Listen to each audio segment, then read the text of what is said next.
Hi, I'm Caroline Gow with Real Broker LLC. Did you know that when we represent buyers, there are 90 ways that we serve you? And these break into about 5 different categories. So since it's 56 degrees in Northbrook today, it's going to break a record. Remus and I are outside. I wanted to share with you some ways that we work with buyers and all the things that we do to get you from day one of thinking about moving to the closing table.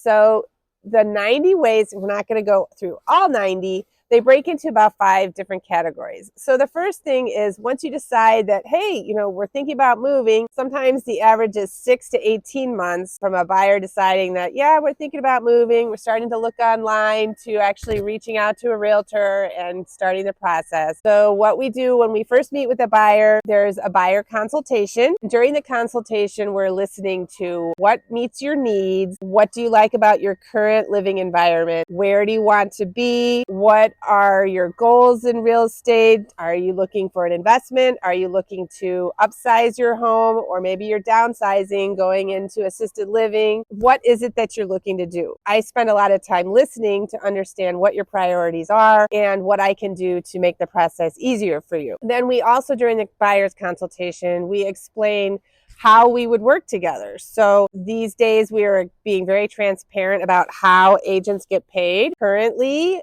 the seller has been paying the buyer's agent, and when we go look at properties, we will know what the sellers are offering to pay their buyer's agent.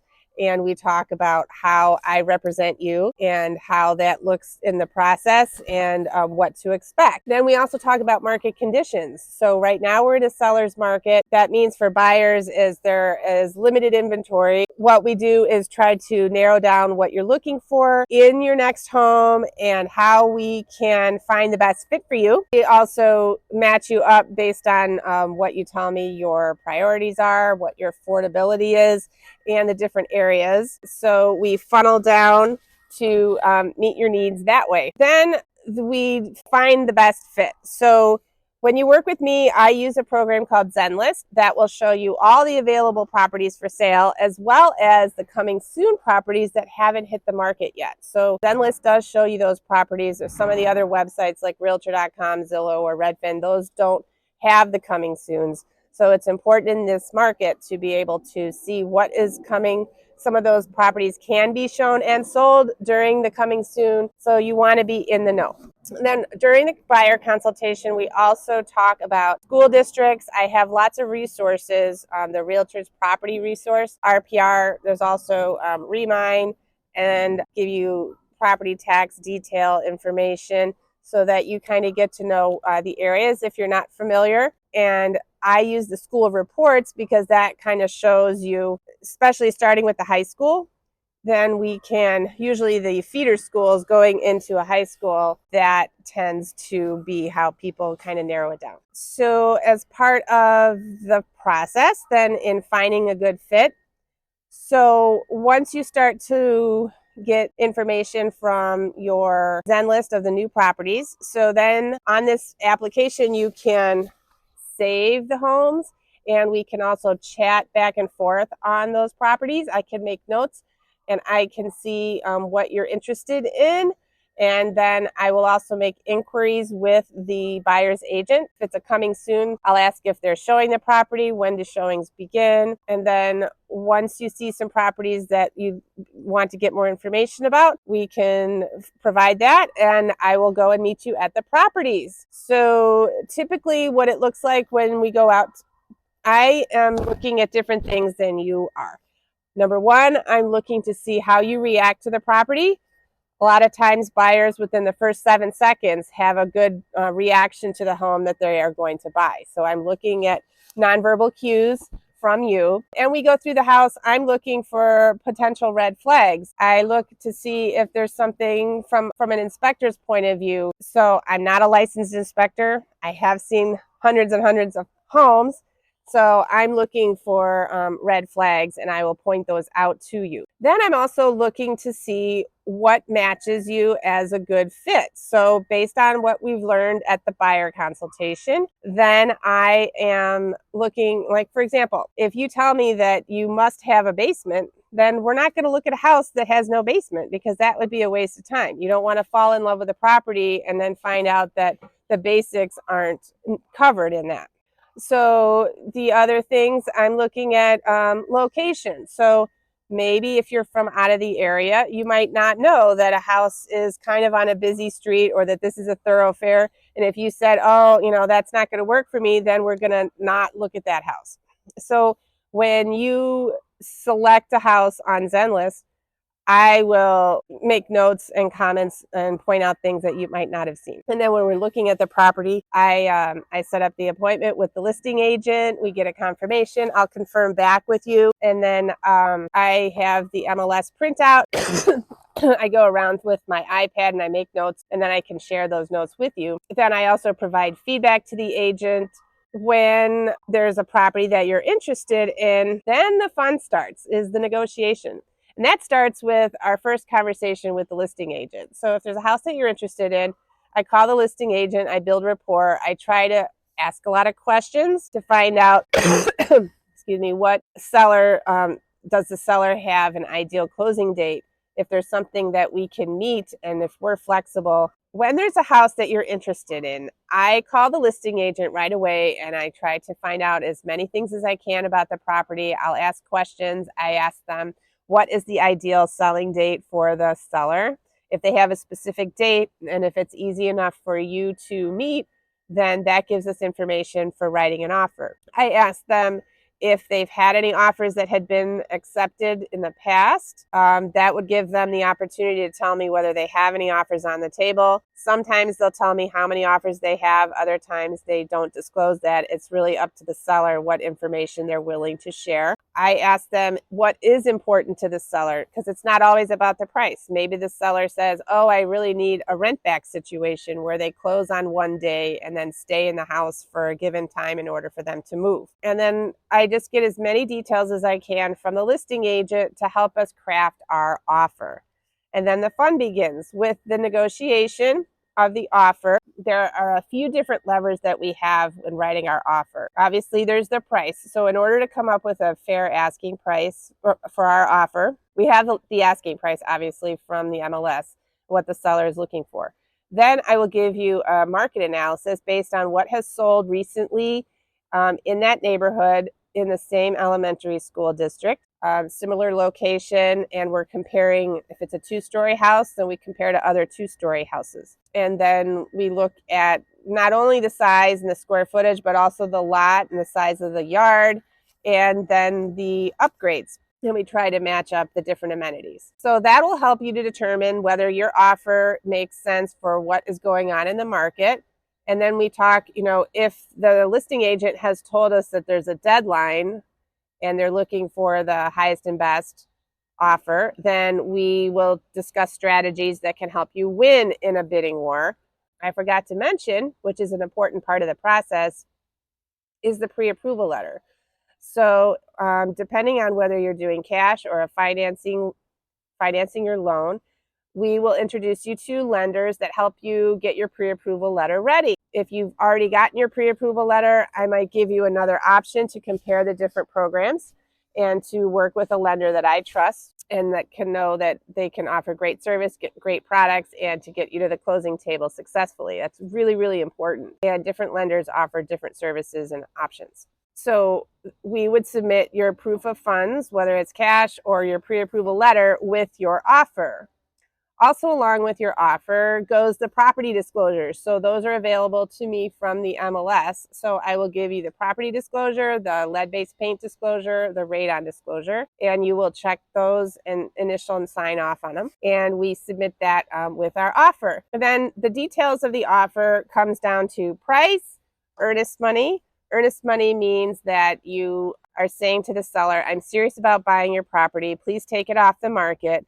Here is some money that's going to sit in an account with the listing office generally, and that would be a deposit towards your down payment at closing. It'll be held until closing day for you. So it's not a cost to you. It just makes a stronger offer knowing that you have skin in the game. The other things that we discuss and negotiate on the contract are, for example, as is. So if you were in a multiple offer situation, sometimes a way to strengthen your offer is to offer as is. And what this means is you still are entitled to your home inspection. I don't recommend that you waive the home inspection. There must be a very good reason to not have one. I'll always recommend it. When you have an as-is contract, though, essentially the price is the price. So after your home inspection, your recourse is to, number one, your option is, yes, I'm proceeding with the house. Number two, no, the inspection was a disaster. I had no idea it had this much work that was involved on top of what I'm paying.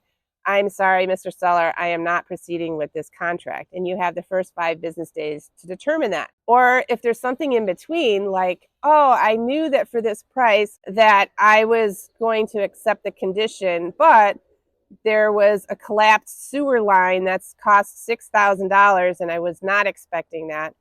That would be a situation where you might be able to ask for a credit from the seller at closing so that after closing, you could take on fixing that sewer line. And the reason that the seller might be amenable to that, again, it's a negotiation. However, if they didn't know about the sewer, that it was collapsed and it's causing a problem and slow drains, they might have to disclose that to a future buyer, and they want to proceed with a bird in hand, they want to keep this deal together, they'd be willing to offer some credit. Now, I want to say there's never a guarantee. We don't know if they have 2 other backup offers and they'd be just like, nope, the price is the price, take it or leave it. At that point, you can still decide, okay, well, I still want this house, or no, I don't. So then the next part of negotiating is the closing date. So we would request a specific date on our contract as part of the offer based on what we've been given from the seller about their ideal closing date. But it would be a Monday through Friday when all the buyers can be at the closing and sign off and get the keys. And again, this is a negotiable date, but we start with a date and allow the seller to respond if they have that date in mind or another date. Another item that we negotiate is the tax prorations. Now, I don't know if you know this, but in Illinois, we pay taxes a year behind. So when the tax bill, if let's say for Cook County, the tax bill is due March 1st, and most times it's August, sometimes September 1st, maybe even later, but it's twice a year. So the first bill is actually for due March 1st. It's for the first half of last year. So we just had a tax bill due March 1st. It was actually for January through July of 2023. When we go to closing, we settle up to the prorated tax day. Then when the next tax bill comes due, you as the new homeowner will pay the tax bill, but what is due is from last year. So you're given a prorated amount at the closing table for your lender or for you to pay the tax bill on time.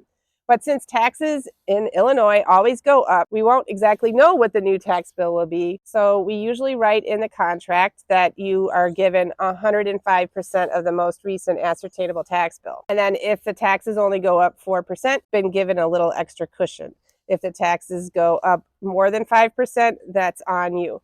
So we try to figure it out as much as possible. And we also factor in whether it's a reassessment year. And so this exact calculation is determined by the attorneys during attorney review period. Most times for the contract, I will write in 105%, and then the attorneys can figure out the exact to the day amount. And then also on the contract, we initial off what kind of financing you're doing. There are 3 main areas. Number 1 would be all cash, as in dollars, wired to the title company. Number 2 would be whether there is cash with mortgage allowed.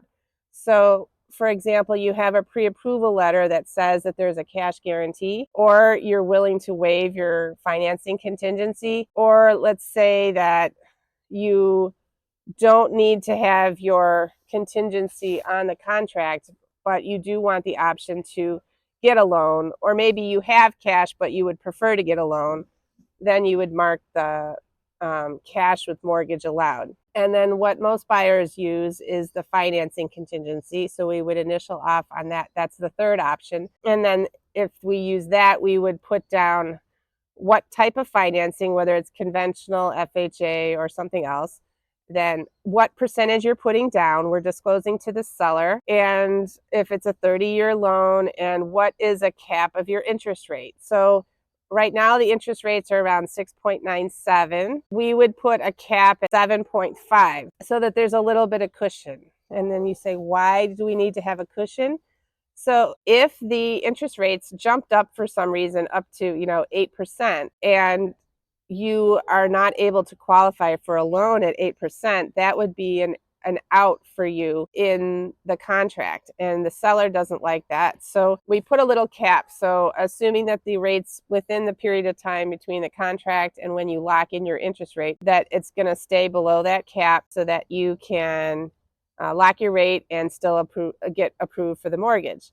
Because keep in mind, seller is going on faith that you are able to get that loan. The earnest money is protected up until you get your clear to close, which can sometimes be a week before closing. So the seller doesn't want to wait until 30 days go down the line to find out that you don't qualify for the loan. So it's important that we have a very tight pre-approval letter and that you're able to close on time. Some other things in the negotiation process. Standard is 5 business days to get your home inspection and your attorney review. The attorney will go over the contract and make some modifications. It's also, Illinois is an attorney state.